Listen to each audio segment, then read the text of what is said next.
Friend, welcome back to my new video. दोस्तों, आज का वीडियो बहुत ही खास है। आज के इस वीडियो में जीके के 20 क्वेश्चन लेके आया हूं जो आपके लिए बेहद इंपॉर्टेंट है और सभी प्रकार के कम्पिटिटिव एग्जाम में पूछा जाता है और आपके आने वाले एग्जाम में पूछा जा सकता है। तो चलिए वीडियो को स्टार्ट कर लेते हैं। आज का जो पहला क्वेश्चन है कुछ इस प्रकार से है। चलिए देखते हैं पहले क्वेश्चन में क्या पूछा गया है। पहले क्वेश्चन में ये पूछा गया है कि शुंग वंश का संस्थापक कौन था। तो शुंग वंश का जो संस्थापक था उसका क्या नाम था। तो एक नंबर के क्वेश्चन का जो राइट आंसर हो जाएगा फ्रेंड, सी वाला ऑप्शन सही है। ठीक है, पुष्यमित्र शुंग जो था शुंग वंश का संस्थापक था। ठीक है, ये क्वेश्चन वेरी इंपॉर्टेंट क्वेश्चन है दोस्तों, बहुत सारे एग्जामों में पूछा जा चुका है, तो इसको तैयार करना बिल्कुल ना भूलें। चलिए नेक्स्ट क्वेश्चन देखते हैं 2 नंबर का। 2 नंबर में ये पूछा गया है कि शुंग वंश किस प्रकार का वंश था। जो शुंग वंश था किस प्रकार का वंश था। तो 2 नंबर के क्वेश्चन का जो राइट आंसर हो जाएगा डी वाला ऑप्शन सही है। ब्राह्मणी रूप का था। ठीक है, ब्राह्मण प्रकार का था ये जो शुंग वंश था। ठीक है, काफ़ी इंपॉर्टेंट क्वेश्चन है, ये भी बहुत सारे एग्जामों में रिपीट किया गया है। ठीक है, तो इसको तैयार कर लीजिएगा। चलिए नेक्स्ट क्वेश्चन देखते हैं 3 नंबर का। 3 नंबर में ये पूछा गया है कान वंश का संस्थापक कौन था। तो कान वंश का जो संस्थापक था 3 नंबर के क्वेश्चन का जो राइट आंसर हो जाएगा डी वाला ऑप्शन सही है। ठीक है, वासुदेव कान जो था वो कान वंश का संस्थापक था। ठीक है, चलिए नेक्स्ट क्वेश्चन देखते हैं 4 नंबर का। 4 नंबर में पूछा गया शुंग वंश का शासनकाल कितना था। शुंग वंश का जो शासनकाल था कितने वर्ष तक था। तो 4 नंबर के क्वेश्चन का जो राइट आंसर हो जाएगा ए वाला ऑप्शन सही है। 185 ईसा पूर्व से 73 ईसा पूर्व तक था।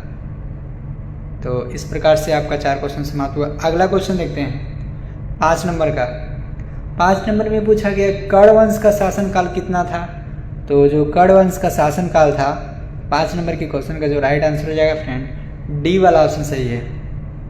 32 ईसा पूर्व से 225 ईसा पूर्व तक था कर्ण वंश का शासनकाल।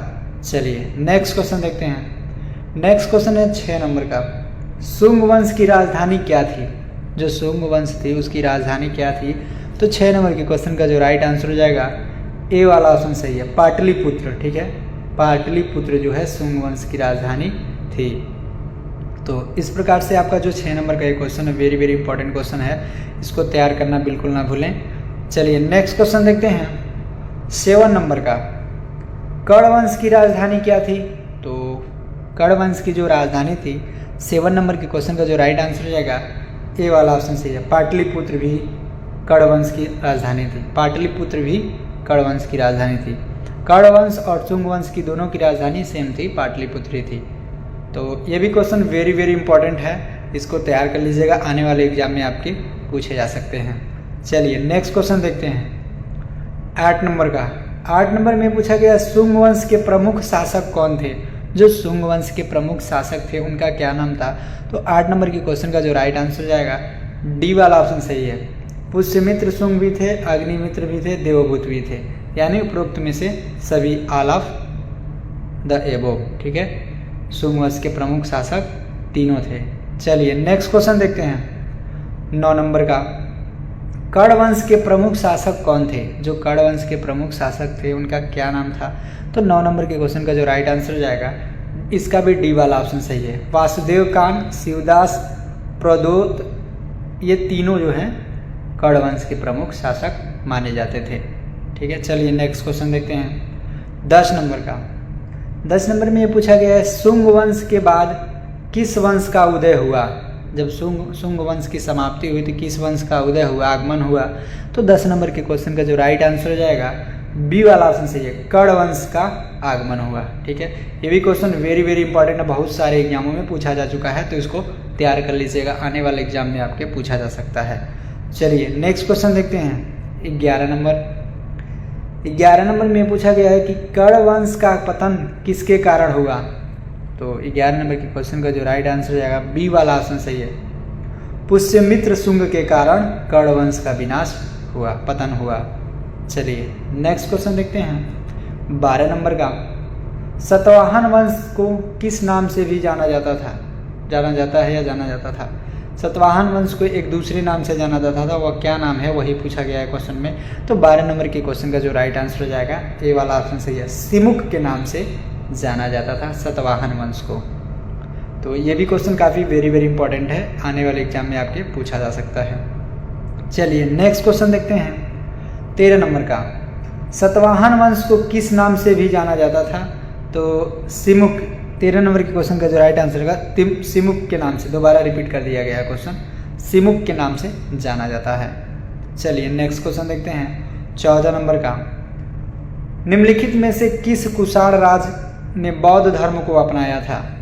ठीक है, तो 14 नंबर के क्वेश्चन का जो राइट आंसर हो जाएगा ए वाला ऑप्शन सही है, कनिष्क ने जो है बौद्ध धर्म को अपनाया था। तो ये क्वेश्चन काफ़ी वेरी इंपॉर्टेंट है, एसएससी जीडी एमटीएस में पूछा जा चुका है बहुत बार, तो आपके आने वाले एग्जाम में पूछा जा सकता है। चलिए नेक्स्ट क्वेश्चन देखते हैं 15 नंबर का। 15 नंबर में पूछा गया है गंधार शैली किस कला का मिश्रण है? जो गंधार शैली है किस कला का मिश्रण है? तो 15 नंबर के क्वेश्चन का जो राइट आंसर हो जाएगा फ्रेंड, ये वाला ऑप्शन सही है, इंडो ग्रीक शैली का कला का मिश्रण है गंधार शैली। ठीक है, तो ये क्वेश्चन काफ़ी वेरी इंपॉर्टेंट है, मतलब कि मोस्ट इंपॉर्टेंट कह सकते हैं।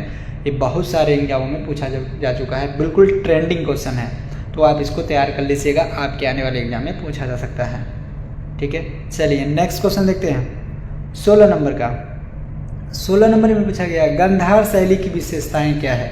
जो गंधार शैली उसकी विशेषताएं क्या है? तो 16 नंबर के क्वेश्चन का जो राइट आंसर हो जाएगा डी वाला ऑप्शन सही है, उपरोक्त सभी, मतलब कि बुद्ध की मूर्तियों और पत्थरों में बनाई जाती है। मूर्तियों में ग्रीक और भारतीय शैली का मिश्रण होता है। बुद्ध की मूर्तियों में भव्यता और शान होती है। ठीक है, यानी कि उपरोक्त में से सभी ये तीनों पाई जाती हैं। गंधार शैली की विशेषता यही है। चलिए नेक्स्ट क्वेश्चन देखते हैं 17 नंबर का। मथुरा शैली की विशेषता क्या है? तो 17 नंबर के क्वेश्चन का जो राइट आंसर हो जाएगा इसका भी डी वाला ऑप्शन सही है, उपरोक्त सभी। बुद्ध की मूर्तियों में बलुआ पत्थर में बनाई जाती है, मूर्तियों में भारतीय शैली का प्रभावपूर्ण होता है, बुद्ध की मूर्तियों में शांति और प्रसन्नता होती है, मथुरा शैली की विशेषता है। चलिए इस प्रकार से आपका 17 क्वेश्चन समाप्त हुआ। अगला क्वेश्चन देखते हैं 18 नंबर का। चरक किस राज्य के दरबारी चिकित्सक थे? तो 18 नंबर के क्वेश्चन का जो राइट आंसर हो जाएगा ये वाला ऑप्शन सही है, कनिष्क के दरबारी थे। ठीक है, ये भी क्वेश्चन वेरी इंपॉर्टेंट है, आने वाले एग्जाम में आपके पूछा जा सकता है, तो इसको भी तैयार करना बिल्कुल ना भूलें। चलिए नेक्स्ट क्वेश्चन देखते हैं 19 नंबर का। चरक संहिता किस विषय पर लिखी गई है? जो चरक संहिता है किस विषय पर लिखी गई है? तो 19 नंबर के क्वेश्चन का जो राइट आंसर हो जाएगा ए वाला ऑप्शन सही है, आयुर्वेद पर लिखी गई है। ठीक है, ये भी वेरी इंपॉर्टेंट क्वेश्चन है, इसको तैयार कर लीजिएगा, आपके आने वाले एग्जाम में पूछा जा सकता है। चलिए नेक्स्ट क्वेश्चन देखते हैं। नेक्स्ट क्वेश्चन है आपका 20 नंबर का, जो इस वीडियो का लास्ट क्वेश्चन है। चलिए देख लेते हैं 20 नंबर में क्या पूछा गया है।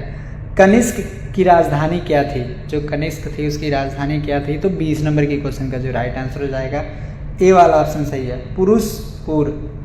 पुरुषपुर जो है कनिष्क की राजधानी थी। ये क्वेश्चन जो है काफ़ी वेरी इंपॉर्टेंट है, इसको तैयार करना बिल्कुल ना भूलें। ठीक है, पुरुषपुर जो है कनिष्क की राजधानी थी। तो दोस्तों वीडियो कैसा लगा? वीडियो अच्छा लगा तो लाइक करें, फॉलो करें, शेयर करें। मिलते हैं कैसे नए वीडियो के साथ, नए अंदाज के साथ। तब तक के लिए अपना ख्याल रखिए। Thank you for watching this video. Bye bye, take care.